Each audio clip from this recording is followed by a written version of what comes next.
Bantu, Biblical Israelites, the promised land of milk and honey, our bounty land. And Tatanzambi said unto Abram, after that Lot was separated from him, Lift up now thine eyes, and look from the place where thou art northward, and southward, and eastward, and westward, from all the land which thou seest, to thee will I give it, and to thy seed forever. And I will make thy seed as the dust of the earth, so that if a man can number the dust of the earth, then shall thy seed also be numbered. Genesis chapter 13, verse 14 to 16, KJV. Therefore thou shalt keep the commandments of the Most High thy Nzambi, to walk in his ways, and to fear him. For the Most High thy Nzambi brought thee into a good land, a land of brooks of water, of fountains and depth that spring out of valleys and hills, a land of wheat and barley and vines, and fig trees and pomegranates, a land of oil, olive, and honey, a land wherein thou shalt eat bread without scarceness. Thou shalt not lack anything in it, a land whose stones are iron, and out of whose hills thou mayst dig brass. When thou hast eaten and art full, then thou shalt bless the Most High thy Nzambi, for the good land which he hath given thee. Deuteronomy chapter 8, verse 6 to 10. There is no biblical nor geographic explanation as to why the land of Canaan, also known as the Promised Land, should not be in Africa when Ham, the father of Canaan, is often regarded as the African. All Hamites are black, and not the other way around. Yes, the descendants of Phut, Mizraim, Cush, and Canaan are all Africans, blacks, dark skin, but so are the descendants of Shem and Japheth. The world was originally populated by black people only. If you don't believe me, do your own research. Simply travel the world and see for yourself that the indigenous population of the entire world are black, aka melanated people. Now if Ham's descendants inherited the hottest part of the world, which is northern Africa stretching all the way to the so-called Middle East, area within Sahara deserts, as said in Jubilees 8, and Canaan, one of his sons was not happy with his portion of the Middle East for being too barren. He then took a portion of Shem, a land not hot and not cold, at the center of the universe, as described in the book of Jubilees, the same land which the Israelites took back after Egyptian exodus, as per the book of Joshua, the same land that's also known as the middle of the earth, with mountain ranges and great rivers, animals of all kinds, biblical, and partaking most of the original human population. The same land which Israelites were enslaved from and taken into ships to the four corners of the world, as per Deuteronomy 28. The same land beyond the rivers of Cush, where descendants of the Most High shall bring him offerings.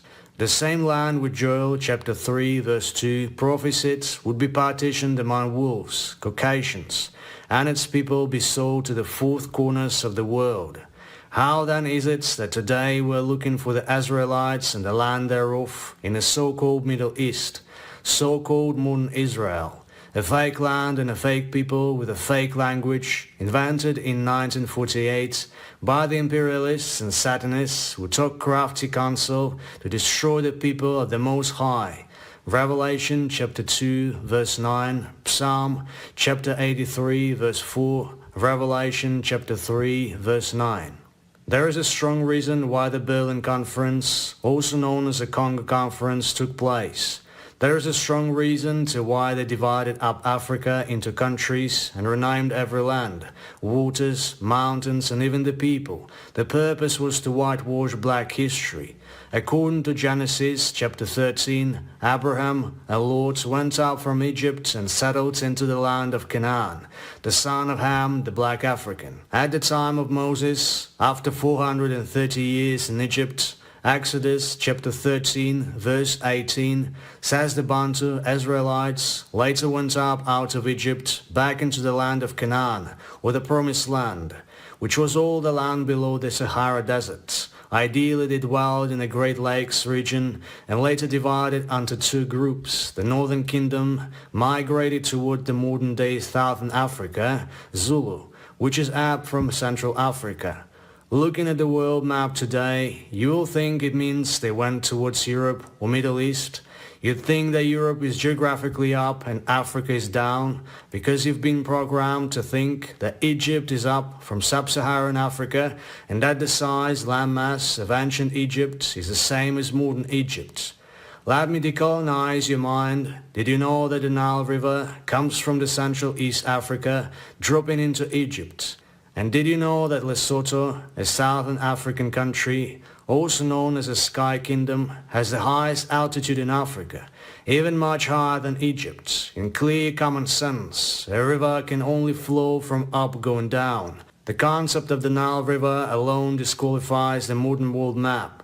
The colonial map of Africa is upside down because Egypt is down from Lesotho and the land between Central to Southern Africa is up from Egypt, meaning that Abraham went south to what is today known as Sub-Saharan Africa, Canaan, from Egypt, contrary to what we all previously thought. And this also means the Israelites in their turn went to Sub-Saharan Africa, Canaan, Promised Land, from Egypt. This alone demonstrates the generational lies we've been fed about Africa in particular and the world in general. If this is not evidence enough, go to Google and search Upper Egypt and Lower Egypt map, or Upper Nubia and Lower Nubia map. You'll be shocked that Lower Egypt and Lower Nubia are further north as close to Europe as possible, while Upper Egypt and Upper Nubia are further down as close to Sub-Saharan Africa as possible. Most seem not to understand the coincidental time frames between the Congo-Berlin Conference and the so-called World War I, between World War II and the African independent states, and the reason why these events keep happening around the same time frame within a decade. The question now is, why did they need to divide Africa and force their languages on Africans? Why did they need to lie and paint their images in the Bible and every other book? Why did they rename African countries and the world and change the geographical maps, historical sites and scientific facts and replace them with lies? Why did they need to colonize Africa? Why did they need to change names of places, rivers, mountains, even villages?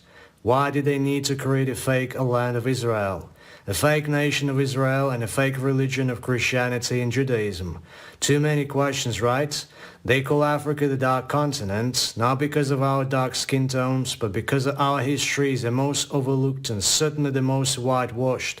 Someone once said, the more you dig into history, the darker it gets. They meant to say the African, melanated it gets. The Bantu, also regarded as Negroes, as people of the Holy Book, are not Hamites or descendants of Ham, as the Zodiac Bible Dictionary confirms, but they are the biblical lost tribes of Israel, the original Israelites, Israel, scattered to the four corners of the world, as per Deuteronomy 28. Not to be confused with the modern-day pale Ashkenazi Jews, converts of Judaism religion, and a synagogue of Satan. Leviticus chapter 26 verse 1, Deuteronomy chapter 4 verse 28, Revelation chapter 2 verse 9. The children of Israelites, were many times confused with the descendants of Ham. Ham comes from the word Kam, Kama or Kamata, which became Kemet in modern use, which means the land of the blacks. Ethiopia is a Greek word, which also means burnt face, black. This was because the Israelites themselves were black, Bantu, and looked like them. We've proven this in many previous articles. Verses such as Exodus chapter 4, verse 6, Deuteronomy 28, Lamentation 5, Song of Solomon chapter 1, verse 5 to 6, among many others.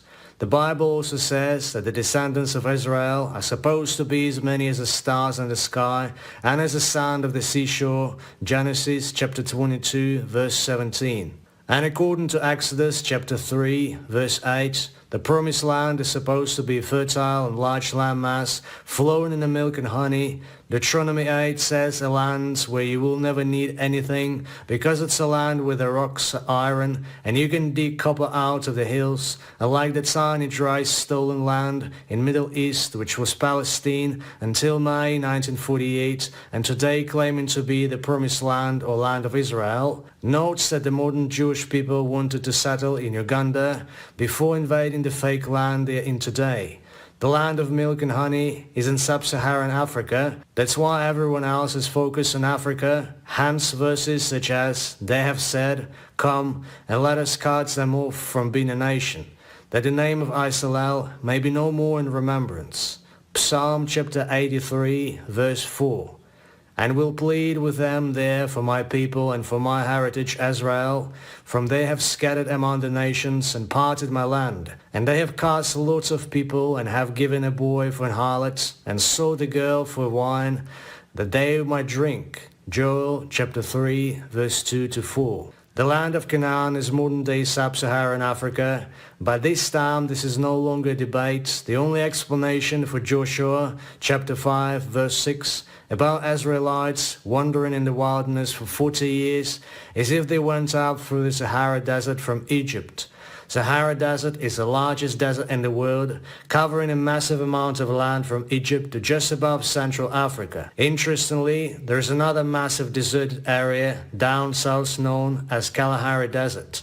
Sub-Saharan Africa is surrounded by largest land masses with fascinating rivers, waterfalls, endless majestic mountain ranges, and paradisiac rainforests. If one had to walk the whole journey from Egypt down to Southern Africa and face all the natural substances surrounding this area, including deserts, mountains, rivers, falls, lakes, rains, sun, animals, etc., by the Most High's will walking through the day and sleep at night, they would easily spend 40 years on the road and probably even more. But going from Egypt to the current official land of Israel, walking 4-6 hours a day and sleep at nights, it would take you a little under 3 weeks. Today there are over 600 Bantu Israelites, clans, tribes occupying most of sub-Saharan Africa. They believe to have migrated from Egypt and settled in Central Africa before a significant number of them taking the route south of few countries after their main settlement, and a few thousand years later the vast majority of the descendants of Bantu Israelites from Yaoundé were then scattered throughout the world, taken from within the Central African area. The capital city of Cameroon to this very day is still called Yaoundé, and Mount Kenya has been proven by various scholars to be the true biblical Mount Zion.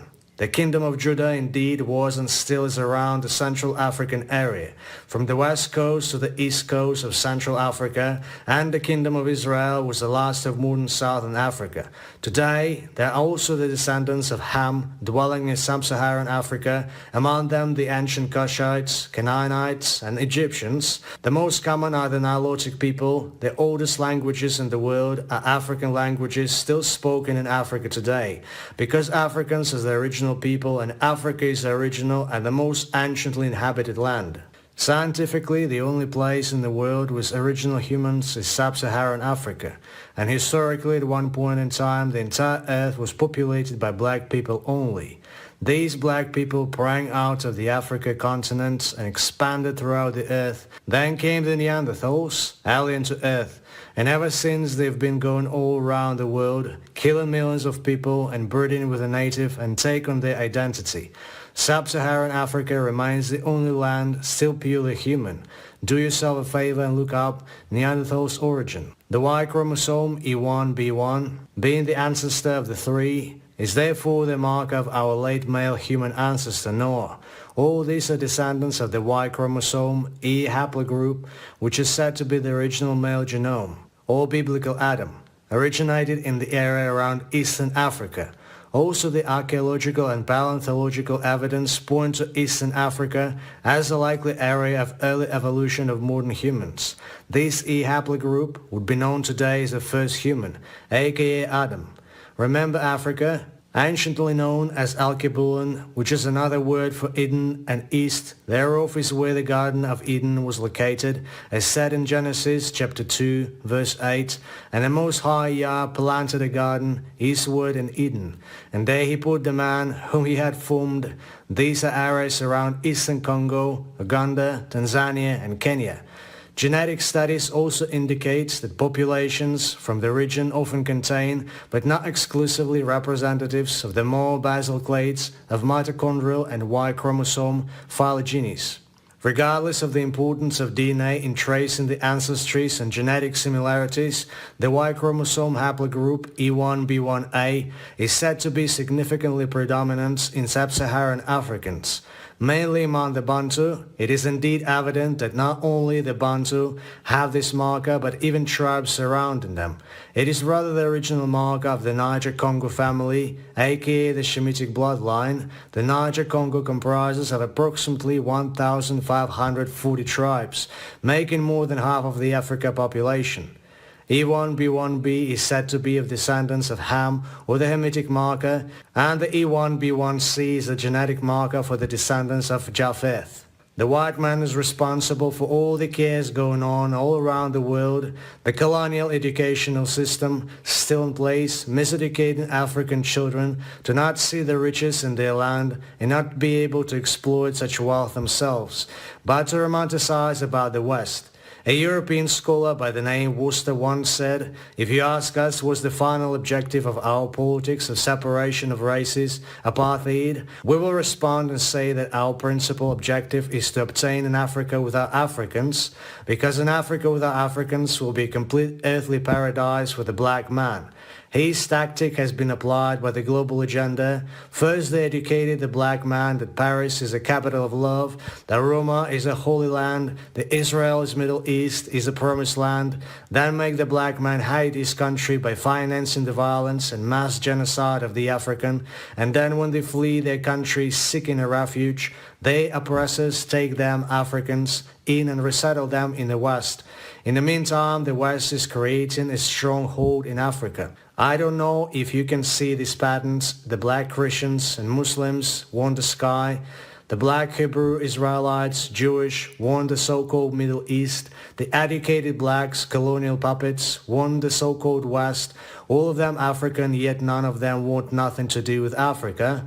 Meanwhile, everyone else wants sub-Saharan Africa because it is the past. The black man is sitting on trillions of dollars and the most fertile land, but doesn't want to be associated with it simply because his colonizer said the good book said so. I have seen black people defend the Middle East, others defend Africa, and so forth, all because they don't want to be from Alkebulan, too emotionally deceived to use their common sense.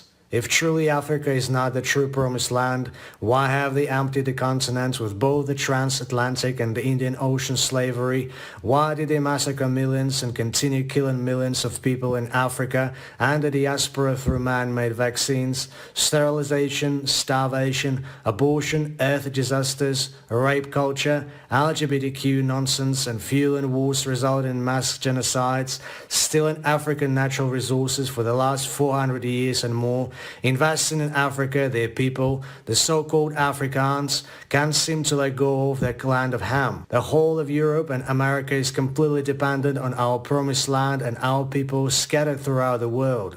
Throughout scriptures we have been given hints after hints that the kingdom is within you, Luke chapter 17 verse 21, that the truth is within you, Jeremiah chapter 31 verse 33, that the Creator all things, Tatanzambi, Sanini Nanini, Yahweh is within you. 1 Corinthians chapter 3 verse 16, that he made you in his own image and own likeness. Genesis chapter 1 verse 27, which means you are his living image and the fountain of the water of life is inside of you, his Bantu. Your melanin is from him. Revelation chapter 4 verse 3. The spiritual manifestation is already happening within you. That's why you have been awakened and set apart.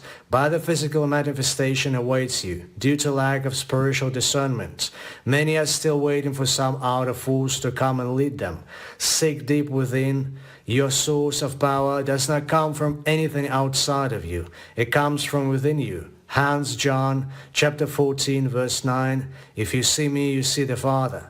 The Most High speaks of the offspring and daughters of the dispersed Israelites bringing him offerings from beyond the rivers of Cush, which means from Congo in Central Africa all the way to South Africa in Southern Africa, from Kenya in east to Cameroon in the west, as per Zephaniah chapter 3 verse 10. Remember, we are all to be gathered and reunited at a point in the promised land, Jeremiah chapter 23 verse 3. Now imagine squeezing almost 1 billion people into that blasphemous tiny stolen piece of land in the Middle East. Let's be realistic. The Most High is not a liar, nor is he deceiver as to give a tiny and dry piece of land for such a multitude of hits of people. Every biblical account is about us and happened around Africa. We were here before anyone else, and we will be the last to rule. Every animal that's mentioned in the Bible is in Africa. The Lion of Judah is from Africa. The lion Samson killed was in Africa. Almost all the animals Noah took on board with him are found mainly in Africa. Think about it. Stop being deceived by the Western delusional narratives and stop being trapped to convert to Judaism. Stop being deceived with the paradise in the sky while your oppressors are living a paradise here where they will continue to oppress your children and their children. Reflect on this as you enjoy the beauty of African wildlife and nature wonders. Awake, my Bantu Isalel. Come out of and embrace your true heritage, your creator. It is time.